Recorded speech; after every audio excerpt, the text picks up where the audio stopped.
Next at 6, we hear from the mother of a woman killed in Tijuana as the cross-border search for the suspect intensifies. Kids 6 months to 5 years old are now able to be vaccinated against COVID-19. We talked to doctors, parents, and the little ones about today's rollout. A new anonymous tip line that helps report safety concerns is getting a vote tonight in the city of Poway. The new sidewalk vending ordinance goes into effect tomorrow. So what are the rules and what do they mean and how do you get a permit? We've got that for you. And San Diego's most famous father gives his first television interview ever. CBS 8 News Live at 6 starts right now.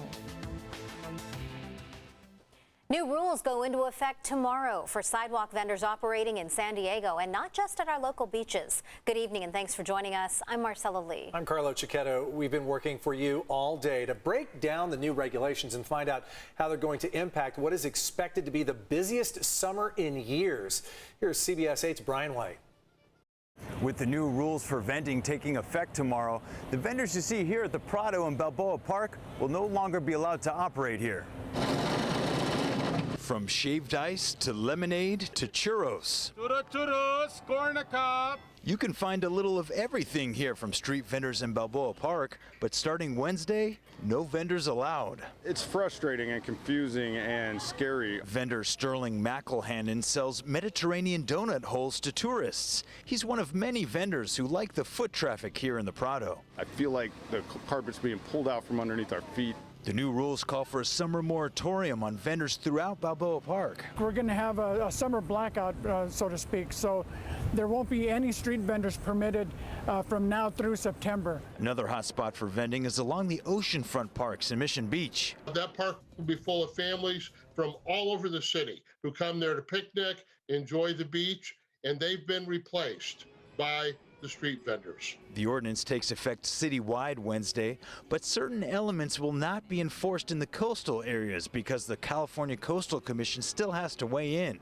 So vending won't be prohibited on the boardwalks or shoreline parks just yet. It's very disappointing, and the worst part about that is that the number of vendors that we're seeing has been increasing over the last several weeks. To operate, vendors need a business tax certificate and a vending permit, which costs $38. And you can apply for one on the city's website. Pushcart vendors need to stay 15 feet apart from each other, and they're not allowed on high-traffic sidewalks in certain areas of the Gaslamp, Little Italy, Old Town, and East Village.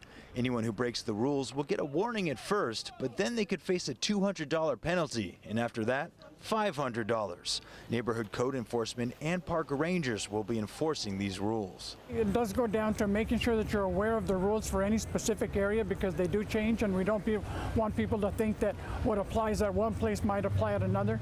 Public records obtained by CBS 8 show that 36 vending permits were issued to 28 businesses as of June 15th. And obviously that number will increase here moving forward. Thank you, Brian. And don't forget, here at CBS 8, we're working for you. If there's an issue or a story you'd like us to look into, please email us at workingforyou@cbs8.com.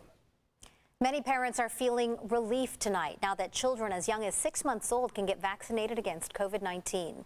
This morning, parents lined up at Rady Children's Hospital to get their kids that first dose. CBS 8's Heather Hope talked with parents and a doctor about this vaccine rollout and what it means for herd immunity. The parents we talked to today were pumped to finally get their smallest children vaccinated. There were some screams and some tears, but doctors say that this is the best thing for family immunity, and the Pfizer and Moderna vaccines were available. All right, we're gonna go so quick. 1, 2, 3. It's finally here. We're excited to get him protected. There was much excitement and relief for parents who brought their little ones to Rady Children's Hospital, eager for them to finally be vaccinated against COVID-19. We were all modifying our activity because of this one last child that is just getting vaccinated now. With children as young as 6 months to 5 years old able to get the vaccine, 20 million kids across the U.S. are now eligible to receive the shots. We have plenty of supply. California has 2.4 million children under the age of 5, and we've pre-ordered almost 1 million vaccines. Dr. Rohan, the deputy director for the California Department of Public Health, says getting the smallest children vaccinated finally starts to complete the picture and brings us closer to herd immunity. It's a whole family responsibility and it's one we have to keep up to date. It's not a one and done, and it will move us closer to building that ongoing immunity wall in California. It was an emotional day for 2-year-old Milo and his mother. Milo got the Moderna vaccine in his right leg. Little pinch, 1, 2, 3. Milo was born in the NICU and with asthma, so his mother is relieved he finally received his first dose. Really worried, really scared, and so to get this protection just means everything to our family, to his health and his safety. The vaccines for the small children are given in much smaller doses. Moderna is 2 shots given about 4 weeks apart. Pfizer is 3 shots. The first 2 doses are 3 weeks apart, and the final shot 2 months later. So the differences are very minimal. I say get the first one that's offered and available to you. Over 500 small children receive the vaccine here today at Rady Children's. If you'd like to make an appointment, and there's a number that you can call, you can go to our website, cbs8.com, for that information. Heather Hope, CBS 8.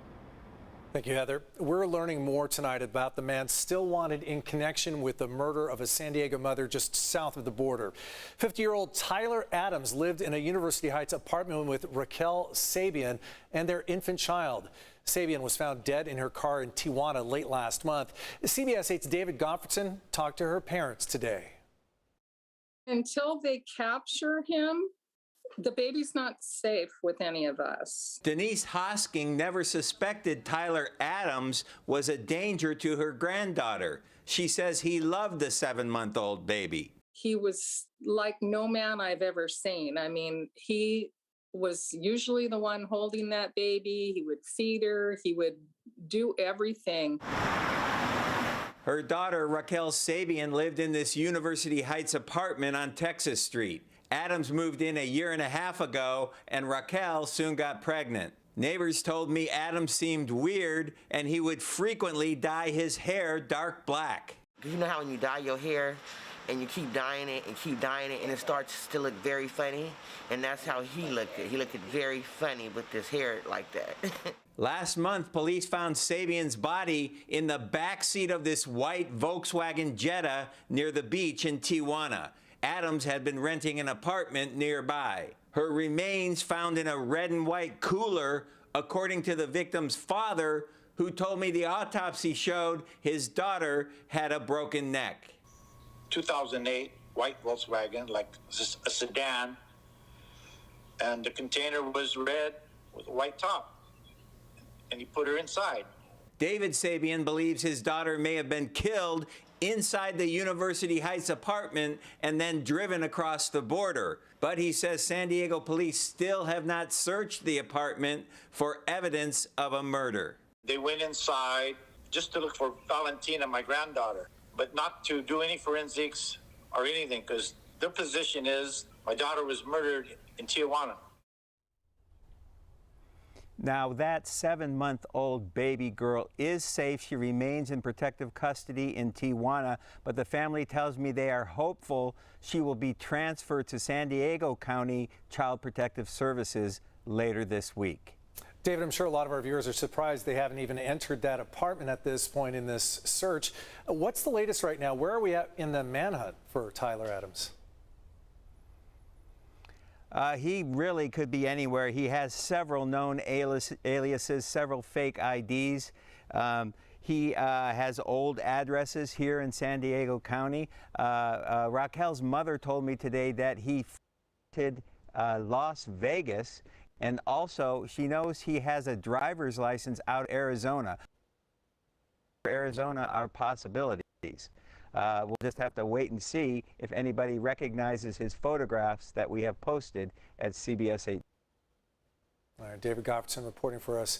Lost your picture a little bit there, David, but it's so important for people to remember the gentleman's face, Tyler Adams' face, not the name, because of so many aliases. Thank you for the latest. Marcella?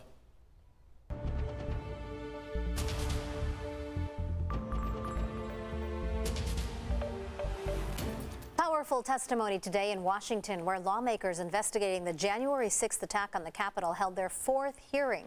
As Skylar Henry reports, state and local officials detailed efforts by former President Donald Trump and his allies to overturn the election.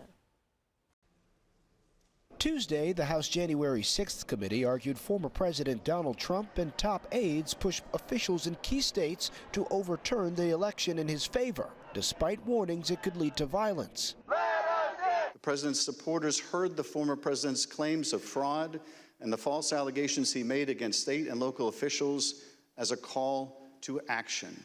One gentleman that had the 3 bars on his chest, and he had a pistol. Arizona's State House Speaker Rusty Bowers faced threats after he resisted pressure from Mr. Trump and his attorney at the time, Rudy Giuliani, to replace Arizona's electors.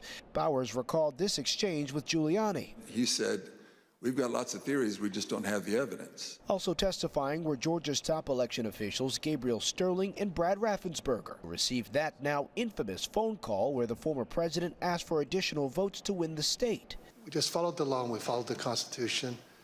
And at the end of the day, President Trump came up short. A 2020 Georgia election worker said she and her family were physically accosted and faced death threats after Mr. Trump and Giuliani made false accusations about a scheme involving a ballot.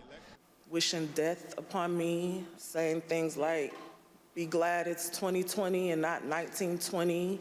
During Tuesday's hearing, the committee also publicly ramped up scrutiny on the actions of some of their Republican colleagues. What did Mr. Biggs ask you to do? He asked if I would sign on both to a letter that had been sent from my state and or that I would support the decertification of the electors, and I said I would not. British filmmaker Alex Holder now says he has complied with the committee subpoena to overturn exclusive footage and interviews with the former president and his inner circle in the days before and after January 6th. Skylar Henry, CBS News, Capitol Hill.